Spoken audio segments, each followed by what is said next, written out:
Shalom, salam sejahtera di dalam nama Tuhan Yesus Kristus. Kembali bersama saya, Pendeta Binsar Sianipar, BBS dari Gereja Alkitab Allah Esa, ya. No tafsir, no teologi, no buku-buku filsafat, hanya Alkitab. Sebab Alkitab adalah firman Allah yang tertulis. Firman-Mu adalah kebenaran. Kebenaran adalah Yesus Kristus. Jelas bukan? Bapak Ibu sekalian yang saya kasihi di dalam nama Tuhan Yesus Kristus.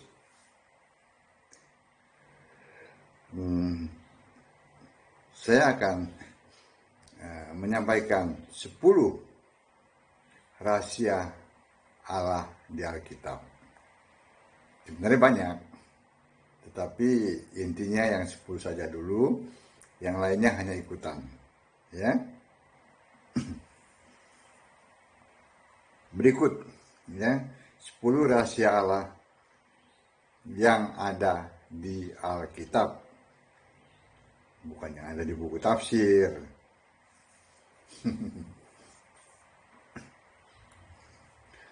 Yang pertama, rahasianya ya, Allah yaitu Kristus, ya, terdapat dalam Kolose 2 ayat 2. Ini rahasia yang tidak dia pahami selama ribuan tahun. Gereja tidak tahu rahasia ini, sehingga mereka ya itu mengimani bahwa Allah yaitu Bapa. Padahal Alkitab menulis ya, dengan jelas Allah yaitu Kristus. Kristus pasti Yesus. Nggak ada tuh ya Bapa Kristus.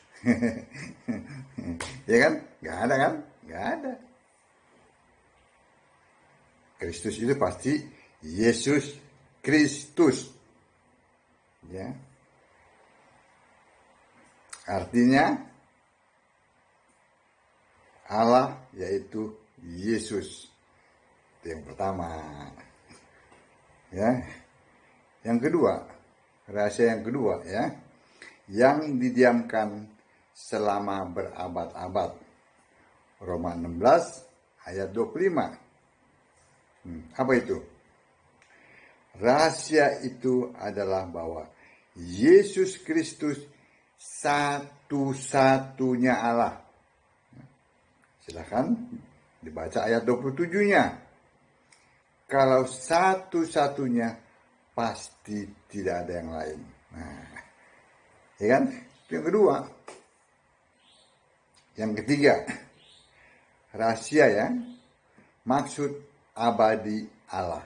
Ya, terdapat dalam Efesus 3 ayat 9, 10. Yaitu Yesus Kristus adalah jalan menuju Allah. Itu maksud abadi ini dijalankan oleh Kristus. Ayat yang ke-11-nya. Nah, itu yang ketiga ya. Yang keempat rahasianya ya. Sebelum dunia dijadikan. 1 Korintus 2 ayat 7. Apa itu?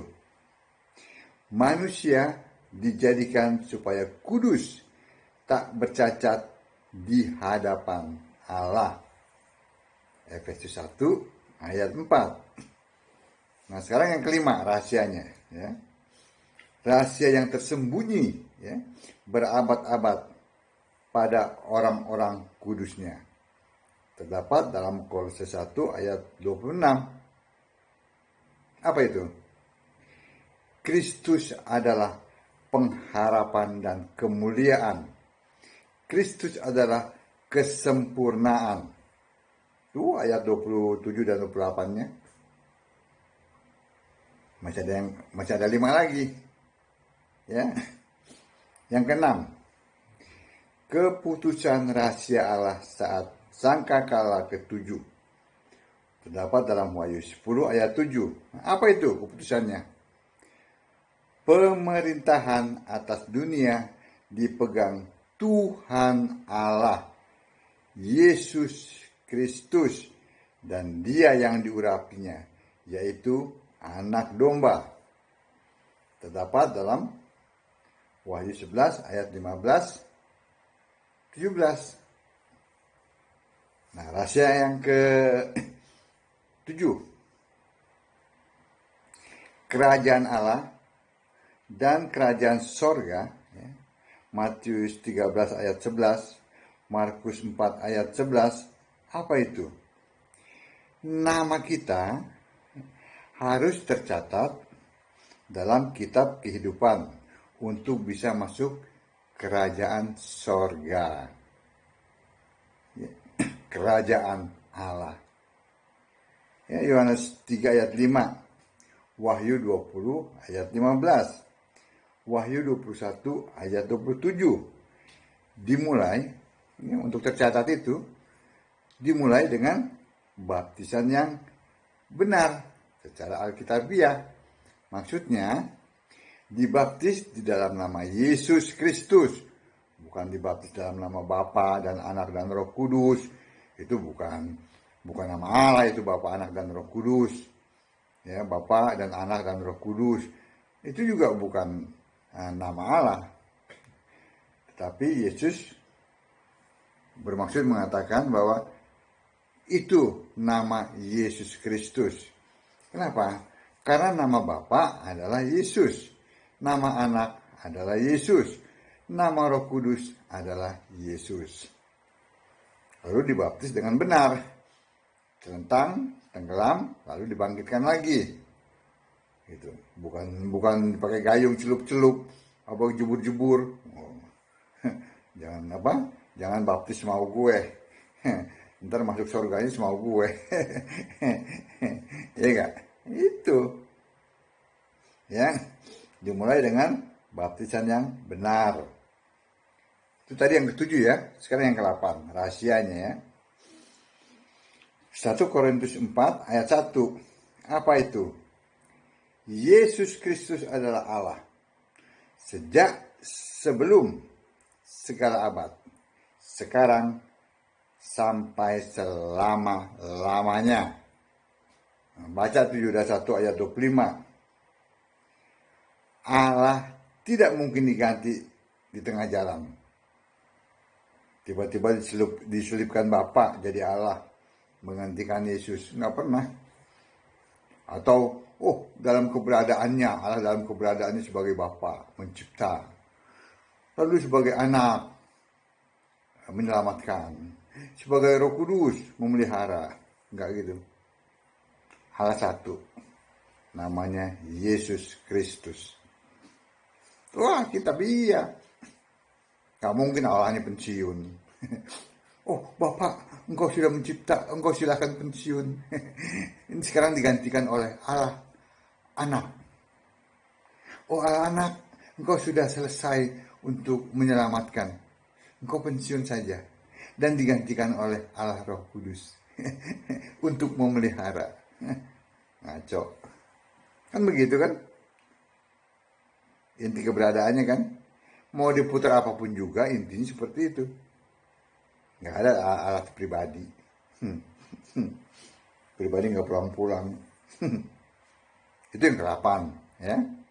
Paulus sendiri juga dibukakan oleh Yesus tentang rahasia Allah, yaitu bahwa dia bisa tahu Yesus gambar Allah. Yesus firman menciptakan surga yang tidak kelihatan jauh sebelum penciptaan bumi ya. Bumi bulat ya, yang terdapat dalam Kejadian 1 ayat 1 sampai 31 itu. Ya. Ditulis oleh Paulus dalam Kolose 1 ayat 16.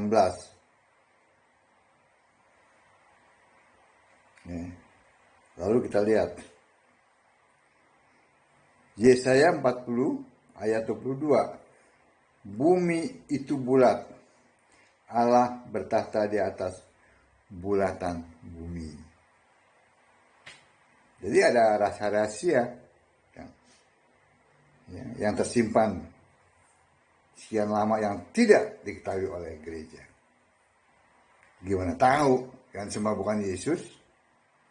Coba sembah Yesus, langsung mengerti. Rahasia yang ke-9, kita akan diubah dalam sekejap mata. Itu rahasianya yang ke-9. 1 Korintus 15 ayat 51. Maksudnya saat pengangkatan, pengangkatan orang percaya, 1 Tesalonika ayat 4, 1 Tesalonika 4 ayat 16, 17. Pada saat pengangkatan orang percaya itu, jadi orang yang masih hidup itu langsung diubah, push, seketika diangkat untuk menyongsong anak domba. Itu rahasianya. Yang ke-10, rahasia ke-7 bintang, Wahyu 1 ayat 20, yaitu malaikat yang memimpin ke-7 jemaat. Ini ada 10 rahasia yang ada di Alkitab, yang diungkapkan hanya kepada para penyembah Yesus saja. Kalau yang lain, tanya aja mereka, apakah mereka diungkapkan? Kan enggak. Saya ulangi ada 10 ya. 1, Allah yaitu Kristus. Enggak ada Bapak Kristus. Yang ada Yesus Kristus. Kasihan si Bapak, enggak pakai Kristus. Ya kan? Memang enggak ada. Bapak kan bukan Allah. Tiba-tiba masuk sih, dimasukin abad ketiga muncul diyakini sebagai Allah. Allah cuma satu, yaitu Yesus Kristus. Yang kedua, Yesus Kristus satu-satunya Allah. Yang ketiga, Yesus Kristus adalah jalan menuju Allah. Maksudnya itu. Yang keempat, manusia dijadikan supaya kudus tak bercacat di hadapan Allah. Yang kelima, Kristus adalah pengharapan dan kemuliaan. Kristus adalah kesempurnaan. Nanti scroll aja tuh ayat-ayatnya. Saya nggak mau ulang lagi ayat-ayatnya. Yang keenam, pemerintahan, keputusannya rahasia Allah itu pemerintahan atas dunia dipegang oleh Tuhan Allah, Yesus Kristus, dan Dia yang diurapinya, yaitu anak domba. Yang keenam, maksudnya yang ketujuh, untuk selamat, manusia harus tercatat namanya di dalam kitab kehidupan anak domba. Yang ketujuh, Yesus Kristus adalah Allah sejak sebelum segala abad, sekarang sampai selama-lamanya. Itu yang ke-8. Yang ke-9, kita akan diubah dalam sekejap mata. Pada saat pengangkatan orang-orang percaya, orang-orang yang masih hidup itu. Yang ke-10, malaikat yang memimpin ke-7 jemaat dilambangkan dengan 7 bintang dalam Wahyu 1 ayat 20. Levelnya naikin untuk bisa memahami ini. Jangan Allah pribadi, 3 pribadi yang berbeda tapi satu Allah. Allahnya nggak punya nama. Kalau ini jelas Alkitab. Amin. Baca Alkitab, sembahlah Yesus sebagai satu-satunya Allah yang benar. Shalom.